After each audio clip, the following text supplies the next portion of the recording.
Assalamualaikum warahmatullahi wabarakatuh.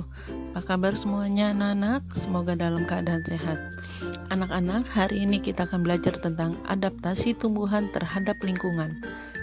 Di dalam surat Al-An'am ayat 99, Allah menurunkan air hujan dari langit dan kami tumbuhkan dengan air itu segala macam tumbuhan. Maka kami keluarkan dari tumbuh-tumbuhan tanaman yang menghijau. Kami keluarkan dari tanaman yang menghijau itu butir yang banyak. Dan dari mayang kurma mengurai tangkai-tangkai yang menjulang, dan kebun-kebun anggur dan zaitun delima yang berupa dan tidak serupa. Perhatikan buahnya di waktu buahnya berbuah, dan perhatikan pula kematangannya. Sesungguhnya pada yang demikian itu ada tanda-tanda kekuasaan bagi orang-orang yang beriman.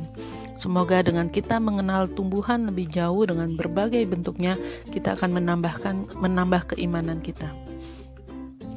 Nah, apa adaptasi itu? Adaptasi adalah kemampuan makhluk hidup untuk menyesuaikan diri terhadap lingkungannya. Sedangkan tujuan makhluk hidup untuk beradaptasi adalah supaya tumbuhan itu tetap bertahan hidup pada lingkungannya. Sedangkan habitat adalah lingkungan tempat tumbuhan itu hidup. Kita tahu bahwa tumbuhan hidup dengan berbagai macam lingkungan, ya. Di antaranya adalah adaptasi tumbuhan di lingkungan yang kering. Bagaimana tumbuhan di lingkungan yang kering itu beradaptasi? Tumbuhan di lingkungan yang kering disebut juga xerofit. Ya. Contoh tumbuhannya adalah kurma, lidah buaya, cocor bebek, dan kaktus. Di kesempatan ini, Bu Ida akan contohkan bagaimana adaptasi kaktus. Pertama, kita lihat bahwa kaktus daunnya berbentuk duri untuk menghindari penguapan. Batangnya berlapis lilin untuk mengurangi penguapan. Batangnya juga tebal yang berisi cadangan air. Akarnya panjang. Akar ini berfungsi untuk mencari air di dalam tanah.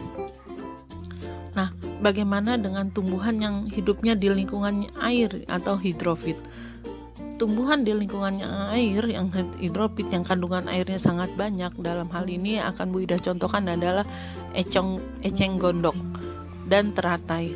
Eceng gondok tangkainya berongga yang berfungsi untuk mengapung.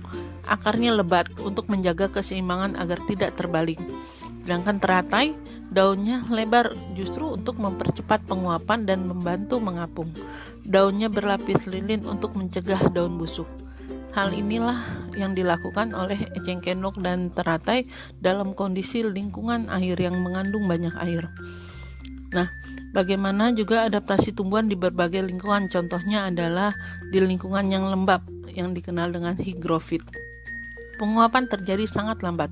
Contohnya tumbuhan begonia dan tumbuhan paku. Demikianlah gambar tumbuhan begonia dan tanaman paku.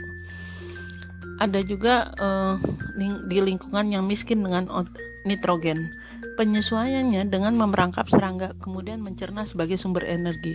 Contohnya kantung semar dan Venus. Nah, di kantung semar ini di bagian bawahnya terdapat lapisan lendir yang mengeluarkan bau dan aroma yang bisa memikat serangga, sehingga ketika serangga masuk ke dalamnya dia akan terperangkap di dalamnya. Begitu juga pada tanaman Venus. Ya, dia mengeluarkan bau yang bisa menarik serangga. Ada juga tumbuhan yang hidup di kadar garam yang tinggi atau halofit. Contohnya di daerah sekitar pantai. Contoh di daerah laut, muara sungai dan pantai. Mengandung sedikit oksigen. Ada yang mempunyai akar nafas dan akar tunjang. Contohnya adalah tanaman bakau. Nah, kita bisa menjumpai tanaman bakau ini di daerah pesisir pantai. Selain akarnya untuk menunjang tanaman, akarnya juga berfungsi untuk menghindari abrasi di pesisir pantai. Nah, ada juga tumbuhan yang beradaptasi untuk dia dapat berkembang biak dengan lebih baik lagi.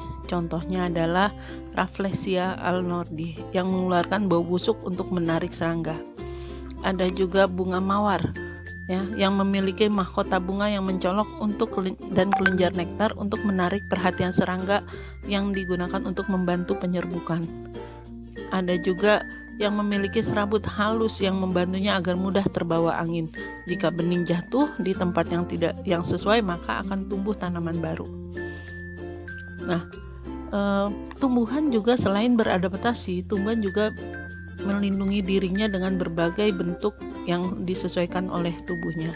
Kita tahu bahwa tumbuhan itu dia tidak mempunyai akal, tapi Allah memberikan struktur tubuh yang berbeda-beda bagaimana dia melindungi diri. Ada yang memiliki duri yang terdapat pada batang dan buah, contohnya mawar dan durian. Ada yang memiliki rambut halus terdapat pada batang dan daunnya yang dapat menimbulkan gatal, contohnya pada tebu dan bambu.